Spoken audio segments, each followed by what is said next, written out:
नमस्कार. रत्नागिरीच्या सुंदर किनाऱ्यावर वसलेल्या गणपतीपुळेला तुम्ही अनेकदा भेट दिली असेल, पण इथला एक असा ठिकाण आहे जे तुम्हाला थेट कोकणात घेऊन जातं. हे आहे प्राचीन कोकण म्युझियम, जिथे कोकणातील पारंपरिक जीवनशैली, संस्कृती आणि इतिहास अगदी जिवंत स्वरूपात पाहायला मिळतो. तर चला, आजच्या व्हिडिओमध्ये आपण पाहूया प्राचीन कोकण संग्रहालयाचा हा खास अनुभव. हा पिंपळपार आहे. आपण कोकणी माणसे वड पिंपळ यांना पवित्र मानतो. तसेच त्यांना दीर्घायुष्याची प्रतीके मानलेली आहे. याला पिंपळपार असे म्हणतात, कारण हा जो दगडी कट्टा बांधलेला आहे त्याला कोकणी भाषेत पार असे म्हणतात. हा पार सुमारे 400 वर्षापूर्वीचा जुना आहे.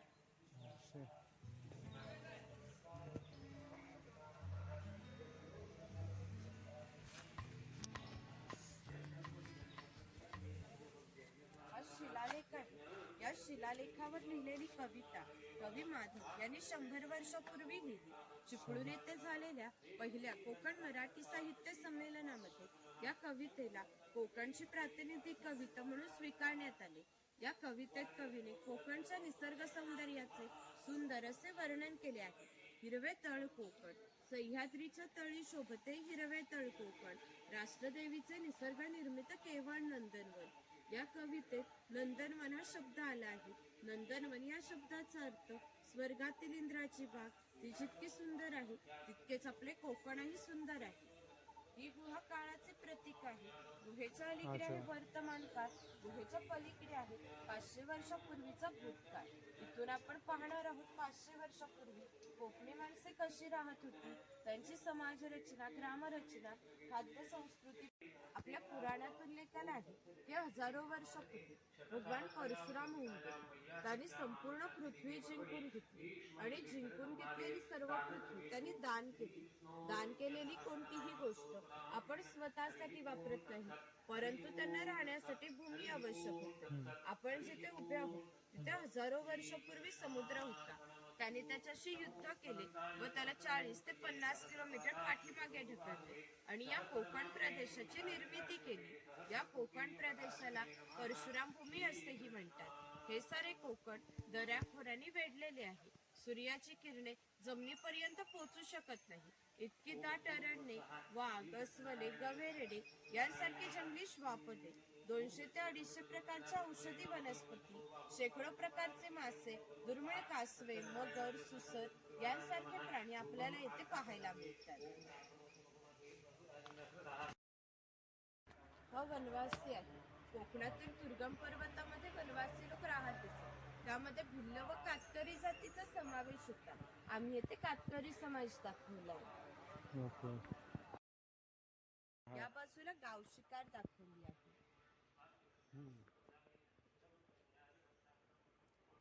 त्याची फळे ही जंतुनाशके असतात. शेतकरी धान्य साठवण्यासाठी त्याचा वापर करतो. तसेच गरम मसाल्यांसारख्या खाद्यपदार्थांमध्ये त्याचा वापर केला जातो. तसेच माशाच्या करीमध्ये पण वापरले जातात.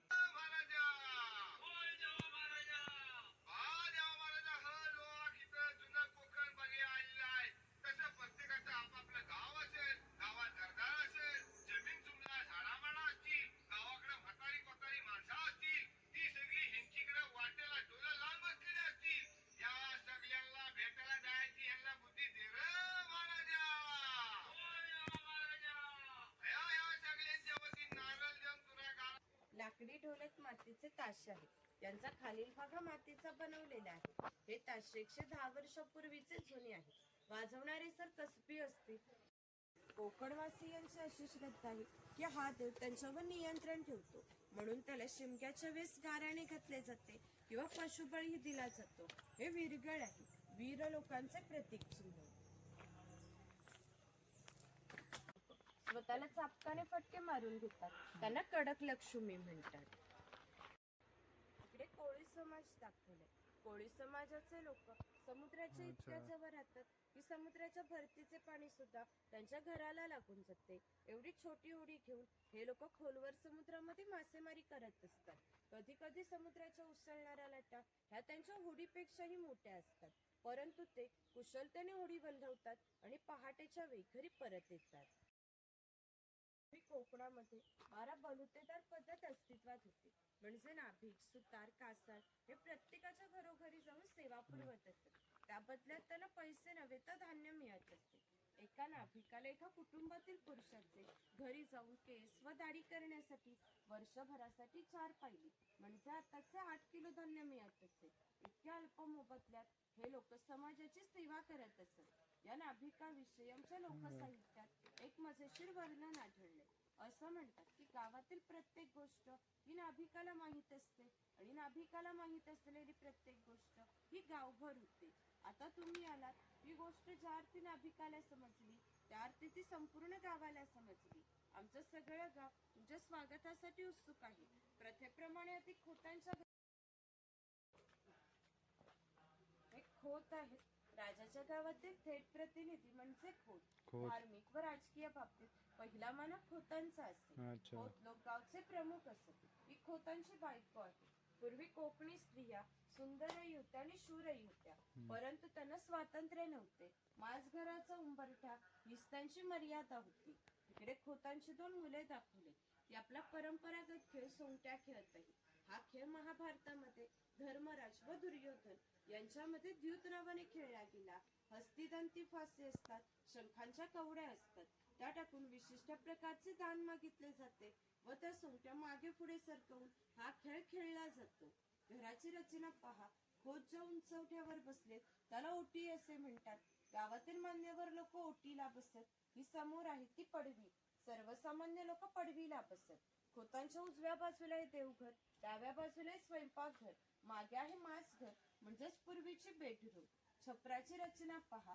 वरती छोटे छप्पर, मध्ये गॅप, त्याखाली मोठे छप्पर. कोकणामध्ये उष्णता फार असते, त्यामुळे घरातील उष्ण हवा गॅप मधून बाहेर जाते व बाहेरील थंड हवा तिची जागा घेते. त्यामुळे घरातील वातावरण थंड राहते. घरासमोर अंगण आहे, अंगणात तुळस आहे. तिकडे आडकित्त्यांचे प्रकार लावलेत. सुपारी फोडतो ना त्याचे. लहान मुलाला पाटाच्या पाण्यावर खेळताना दाखवलंय.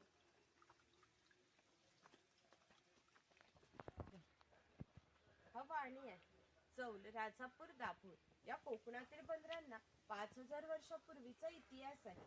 या बंदरांमधूनच भारतीय व्यापाऱ्यांनी जगाशी व्यापार केला.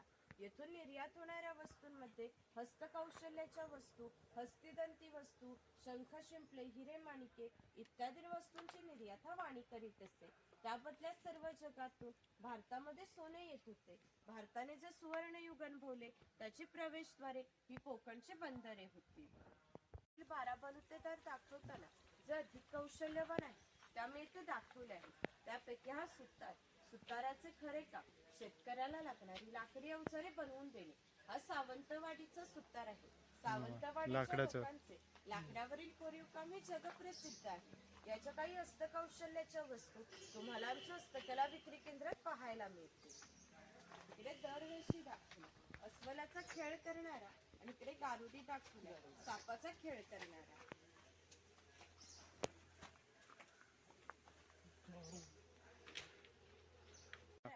शेतकऱ्याला लागणारी लोखंडी अवजारे बनवून देण्याचे काम लोहार करीत असते. उदाहरणार्थ कोयता, कुऱ्हाड, नागराचे फळे इत्यादी. 500 वर्षापूर्वी कोकणाची राजकीय परिस्थिती अस्थिर होती. बरेचसे लोक सैन्यामध्ये होते. त्यांना लागणाऱ्या लोखंडी ढाली व तलवारी हा लोहार बनवून देत असते. याचे वैशिष्ट्य म्हणजे अजूनही कोकणातील खोत व मराठा यांच्याकडे काहीशा वर्षापूर्वीच्या तलवारी आहेत. त्यांना अजूनही गंज आलेला नाही. त्याची दर दसऱ्याला पूजा केली जाते. हा तेली आहे.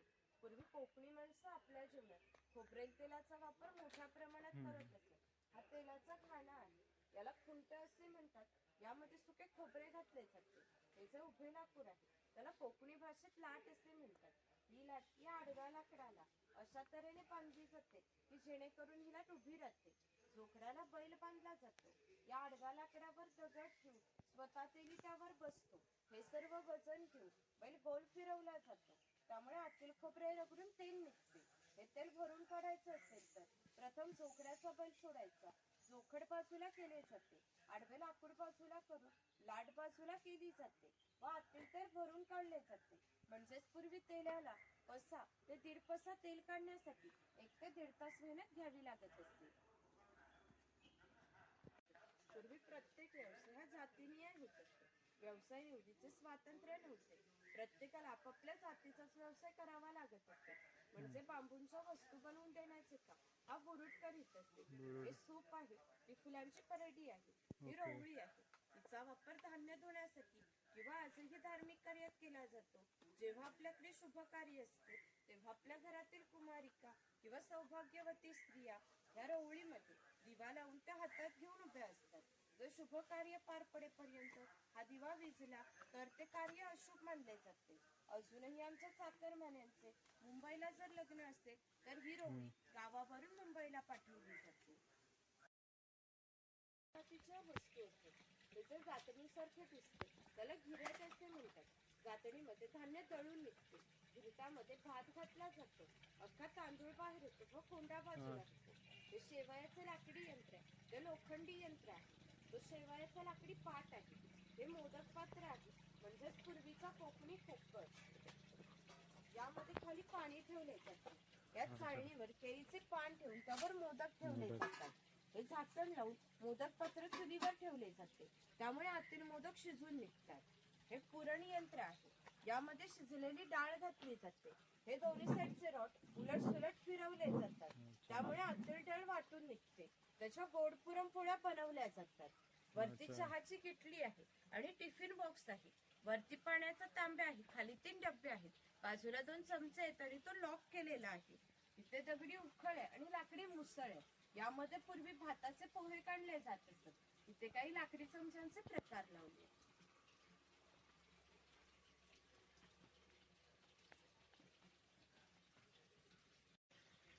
इकडे म्हावरा बाजार दाखवला आहे.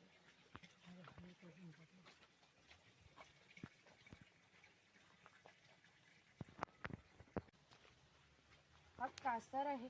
मघाशी सांगितल्याप्रमाणे 12 बलुते दात हे लोकांच्या घरोघरी जाऊन सेवा पुरवत असते. त्याप्रमाणे हा कासर या मुलीच्या घरी आला आहे. पूर्वी कोकणामध्ये मुलींचे लग्न वयाच्या 8व्या किंवा 10व्या वर्षी होत असत. तोपर्यंत हा कासर या मुलीला बांगड्या भरण्याचा कोणताही मोबदला घेत नसे. जेव्हा या मुलीचे लग्न होईल तेव्हा तिचे वडील या कासाराला एक छोटासा सोन्याचा दागिना देत. या व्यतिरिक्त त्याला कोणताही मोबदला मिळत नसते. म्हणजेच हा कासर या मुलीला 8 ते 10 वर्ष मोफत बांगड्या भरत होता. म्हणजेच पूर्वीची समाज रचना ही एकमेकाच्या विश्वासावर आधारित. हा पाणवठा आहे. पूर्वी प्रत्येक गावामध्ये भरपूर मोठे जंगल होते. त्यामुळे गावात पाणीही मोठ्या प्रमाणावर उपलब्ध होते. गावात ज्या ठिकाणी उंचावर बारमाही पाणी असते तेथे धरण बांधून प्रत्येकाच्या घरोघरी पाणी पाटाच्या साहाय्याने नेले जात असते. ग्रामदेवतेनंतर पाणवठा हे एकमेव ठिकाण आहे जिथे सर्व गाव एकत्र येत असते. लहान मुले अंघोळीसाठी व मासेमारीसाठी येत. स्त्रिया पाणी भरण्यासाठी व कपडे धुण्यासाठी येत. गुराख्यांसारखे व्यावसायिक गुरांना पाणी पाजण्यासाठी या ठिकाणी येत असतात. थोडक्यात आमच्या ग्रामीण जीवनाचे मध्यवर्ती केंद्र हा चर्मकार आहे. चामड्याच्या वस्तू बनवून देण्याचे काम हा चर्मकार करीत असतो. याच्या जोडीला आणखी एक प्रसंग सांगते की जो 500 वर्षापूर्वी घडला. इथून 80 किलोमीटर अंतरावर मार्लेश्वर नावाचे देवस्थान आहे. एका पर्वतात एक गुहा आहे. त्या गुहेमध्ये शंकरांची पिंडी आहे. आणखीन एक वैशिष्ट्य म्हणजे त्या गुहेत अजूनही जिवंत साप आहे. पूर्वी मार्लेश्वर देव एका गावामध्ये राहत होते. त्या गावातील लोक काही वाईट मार्गाने वागू लागली. त्यामुळे शंकरांचे पावित्र्य हे कमी होऊ लागले. शंकरांना ते मान्य होणे शक्य नव्हते. म्हणून त्यांनी तो गाव सोडून जाण्याचा निर्णय घेतला. मकर संक्रांतीच्या आदल्या रात्री ते गावाबाहेर पडले. गावाबाहेर या चर्मकाराचे घर होते. चर्मकार गरीब, श्रद्धाळू व नीतिवान होता. शंकरांनी कोणत्याही जातीपातीचा विचार न करता त्याला मशाल दाखवण्याची विनंती केली. चर्मकाराने सुद्धा अतिथी देवो भव समजून मशाल दाखवण्यास सुरुवात केली. आज ज्या ठिकाणी मार्लेश्वर देवस्थान आहे त्या ठिकाणी गेल्यावर शंकराने आपले खरे रूप प्रकट केले व त्याला दर्शन दिले. त्याला सांगितले की आजपासून मी याच ठिकाणी राहणार. या गोष्टीला जवळजवळ 500 वर्ष होऊन गेली. परंतु दरवर्षी मकर संक्रांतीला शंकरांची मूळ गावातून पालखी निघते. तिला मशाल दाखवण्याचे काम चर्मकाराचा आजचा वंशज करतो. म्हणजे मार्लेश्वर हे असे देवस्थान आहे की तिथे कोणताही जातीभेद मानला जात नाही. धनगर या मराठी शब्दाचा अर्थ ज्याच्याकडे भरपूर धन आहे. पूर्वी हा धनगर समाज इतक्या दुर्गम ठिकाणी राहत होता की तिथून त्याचा पहिला बस स्टॉप देखील 10 ते 12 किलोमीटर अंतरावर असते. हे लोक लोक ज्यावेळी गावामध्ये येत असत त्यावेळी त्यांच्या पायामध्ये चामड्याच्या घाण्या, हातात घुंगराची काठी व खांद्यावर फाटकी गुंडी या वेशभूषेत येत असत. असे असले तरी प्रत्येक धनगरा 100 ते 125 गायींचा, 5 ते 25 म्हशींचा मालक होता. प्रत्येक गायी म्हशीची किंमत 8 ते 10 हजारापर्यंत होती. या सर्वांची जर विक्री करायचे म्हटले तर त्याची किंमत काही लाखापर्यंत जाते. इतक्या धनसंपत्तीचा मालक हा धनगर होता. इथे बकरीची गोठी आहे. जंगली श्वापदापासून संरक्षण होण्यासाठी ती अशी उंचावर बांधली आहे.